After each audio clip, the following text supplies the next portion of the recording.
stories like this, of course, hit really hard in any circumstance. But just another, just absolutely horrible story. Israel killed 15 Palestinian paramedics and rescue workers one by one, says the UN. Workers on a mission to help colleagues were buried in a mass grave in southern Gaza, says humanitarian office. 15 Palestinian paramedics and rescue workers, including at least one United Nations employee, were killed by Israeli forces one by one and buried in a mass grave 8 days ago in southern Gaza, the UN has said. According to the UN Humanitarian Affairs Office, OCHA, the Palestinian Red Crescent and civil defense workers were on a mission to rescue colleagues who had been shot at earlier in the day when their clearly marked vehicles came under heavy Israeli fire in Rafah City's Tel al-Sultan district. A Red Crescent official in Gaza said that there was evidence of at least one person being detained and killed as the body of one of the dead had been found with his hands tied. So, an execution, in other words.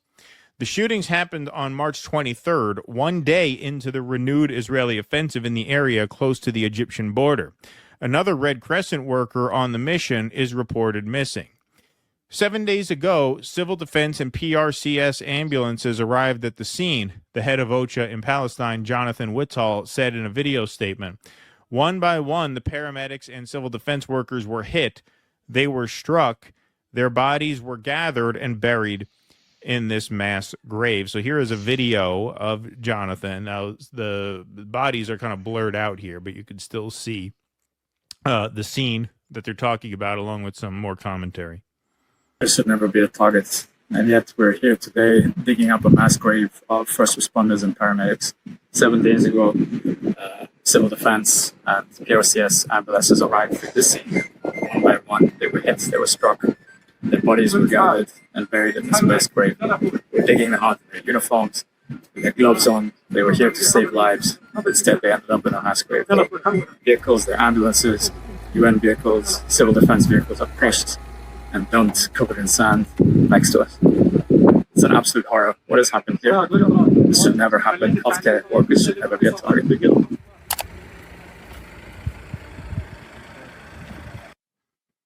So, again, this hits slightly different after just seeing, a movie like No Other Land, where you just see on camera IDF soldiers shooting at unarmed people, fleeing, getting away with it, paralyzing people, killing people. And this was clearly a deliberate execution, one by one, Nazi style, camp style. Israel's military said its initial assessment of the incident had found that its troops had opened fire on several vehicles, quote, advancing suspiciously toward IDF troops without headlights or emergency signals. It added that the movement of the vehicle had not been coordinated with the IDF in advance and that the area was an active combat zone. The Red Crescent said that the Tel al-Sultan district had been considered safe and movement there was normal, requiring no coordination. According to the Red Crescent, an ambulance was dispatched to pick up the casualties from the airstrike in the early hours of March 23rd and called for a support ambulance. The first ambulance arrived at hospital safely, but contact was lost with the support ambulance at 3:30 a.m. An initial report from the scene said it had been shot at and the two paramedics inside had been killed. A convoy of 5 vehicles, including ambulances, civil defense trucks, and 2 cars from the health ministry, were sent to retrieve the bodies. That convoy then came under fire, and the Red Crescent said most of the dead were from that attack. 8 of the dead were from the Red Crescent, 6 from civil defense, and 1 was a UN employee. Dr. Bashar Murad, the Red Crescent's director of health programs, said one of the paramedics in the convoy had been on a call to his colleagues at the ambulance station when the attack took place. He informed us that he was injured and requested assistance, and that another person was also injured, Murad said. A few minutes later, during the call, we heard the sound of Israeli soldiers arriving at the location, speaking in Hebrew. The conversation was about gathering the team with statements like, gather them at the wall and bring some restraints to tie them. This indicated that a large number of the medical staff were still alive. Yeah, I'll take it a step further. It suggests they were not only still alive, but they were alive and being ordered around by the IDF soldiers. It suggests that they were in control of them, which means that what happens next, according to the reporting, is just all the more merciless. The Palestinian Red Crescent president, Yunus al-Khatib, said the IDF had impeded the collection of the bodies for several days. The IDF said it had facilitated the evacuation of bodies as soon as operational circumstances allowed. The bodies were recovered with difficulty as they were buried in the sand, with some showing signs of decomposition, the Red Crescent said. Jens Lark, an OCHA spokesperson in Geneva, said the available information indicates that the first team was killed by Israeli forces on March 23rd and that other emergency and aid crews were struck one after another over several hours as they searched for their missing colleagues. They were buried under the sand alongside their wrecked emergency vehicles, clearly marked ambulances, a fire truck, and a UN car. So this seems to me like an execution took place, and then they tried to make it as difficult as possible for the bodies to be recovered, i.e., for evidence of this crime to be unfolded, or to be unearthed, I should say. But of course, they were found, as we saw in that video earlier. So let's hear what our State Department has to say about this. So this is Trump's Morlock here. I forget her name. Vampirella. Yeah, exactly. Yeah, Vampirella. Here she is being asked about this incident. Yes, sir. Go ahead.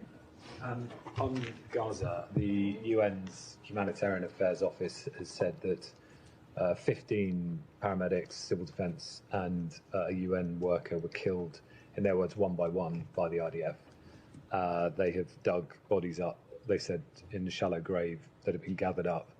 And also vehicles in the sand. Have you got any assessment of what might have happened, and given the potential use of American weapons, is there any assessment of whether or not this complied with international law? Well, I can tell you that for too long, Hamas has abused civilian infrastructure, cynically using it to shield themselves. Hamas's actions have caused humanitarians to be caught in the crossfire. The use of civilians or civilian objects to shield or impede military operations is itself a violation of international humanitarian law. And of course, we expect all parties on the ground to comply with international humanitarian law. Okay, so just the absurdity there, it's almost not even worth commenting on. Just gobbledygook. I mean, it's just gobbledygook. Like, what are you talking about? There were no Hamas people killed. These were medics who were going in to rescue other medics who were shot one after the other, suggesting full knowledge on the part of the IDF. They executed them. They executed them. Full knowledge of who they were and why they were where they were. That's very important, because when you kill them one after the other, it's clear that people are going in to rescue the people who have already been shot at. Many of them killed.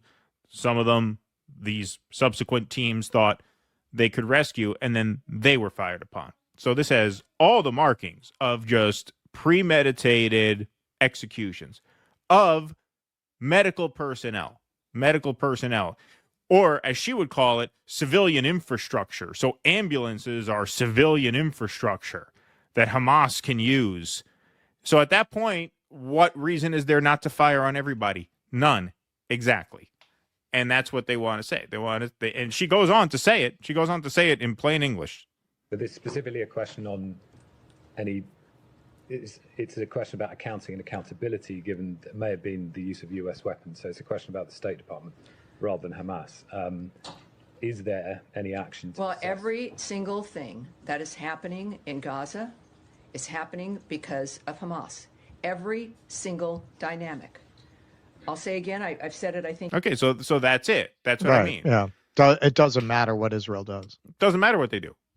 It doesn't matter what they do. They could get some Zyklon B and start gassing people in a camp. It's Hamas's fault. Exactly. in every briefing, all of this could stop in a moment if Hamas returned all the hostages and the hostage bodies they are still holding and put down its weapons. There is one entity that could stop it for everyone in a moment, and that is Hamas. All loss of life is regrettable. It's key, obviously. Whoever it is, wherever they live, and this has been the nature of what fuels Secretary Rubio and President Trump in their willingness to expend this kind of capital early on in this term to make a difference and to change the situation. So I think that is the one thing that remains clear in all of this, which is all for all of us, which is why we work to stop it. I know that's a horrible Okay, dynamic. there is Yes, only Myra. one entity in the world, it seems, who thinks that Hamas can stop this anytime they want, and that is the United States. Not even many of the Israeli institutions. Haaretz, the paper of record in Israel, says it's Netanyahu's fault that the ceasefire did not follow through, did not go from phase 1 into phase 2, into phase 3. That's the Israeli paper of record. The Israeli population understands that Netanyahu blew up the ceasefire deal. So the only entity on earth that is going with this line and this narrative is the United States government. That's it. Everybody else knows that what you're saying is absolute nonsense. There is a ceasefire deal in place. Netanyahu said repeatedly he did not want to go to phase 2. He wanted to extend phase 1 as far as he could to get as many people back before committing to a permanent peace. He said that 1,000 fucking times. Haaretz is reporting that. The Israeli press is reporting that. The Israelis understand that. And yet we still, everything that happens is because, so that means what? Israel could do whatever they want. Doesn't matter. Whatever happens in this place. Well, clearly. Yeah, is the fault of one group. It's just unbelievable. I mean, it's a change in style, not substance. They could do whatever they wanted before. The only difference under Count Morlock was he would say, yes, well, the Israelis are going to investigate and get back to us. The president has spoken about this, and we need an investigation. That's the only difference. They're just like, yep, not Hamas, la la la la la la la la. That's it. Hamas. That's all. That's it. But I mean, the effect is the same. Yeah, like the effect is the exact same. I don't feel this wouldn't have happened under Biden. Oh, no, of course not. No, Morlock would have said, well, yeah, it's very concerning, and our Israeli partners are looking into it, and we'll get back to you. Get back to you when? He's out there. They're out of office now. All those promises that Matthew Miller made, we'll get back to you, we'll get back to you, we'll get back to you. What do we say? Yep. Especially, I mean, it was especially absurd in the lame duck session where we knew that they were on their way out, and we'll get back to you. We'll get back. But now they don't say we'll get back to you. Now they've taken up their jobs as tobacco lobbyists now. Yeah, right, exactly. No, now it's just none of this is Israel's fault at all. They can execute medics one after another, bury them in shallow graves, and prevent people from finding them for as long as they can. Can you imagine if Russia did this? China did this? If any country we have an antagonistic relationship with did this? Right. They would be screaming to the heavens about it. Yep. And the impunity, it hits a little more viscerally after you watch a movie like No Other Land, where you really just see even interactions with the IDF that do not result in bloodshed, because in that movie there's probably about 8 run-ins with the occupying army that the villagers have, and not all of them turn violent, but all of them are of the dynamic of the old Jewish ghettos with the German Nazis. That's what it's like. I mean, that is exactly what an interaction with Nazis is like. Even the ones that don't turn violent, and the ones that do turn violent, they happen. The soldiers, they shot a guy. He ended up paralyzed for life. They leave the scene. They kill a guy in one scene. I don't think I have to worry about spoilers in this context. And they leave the scene. I mean, it is a Nazi-like force. It's a Nazi-like dynamic. Well, and it's yeah.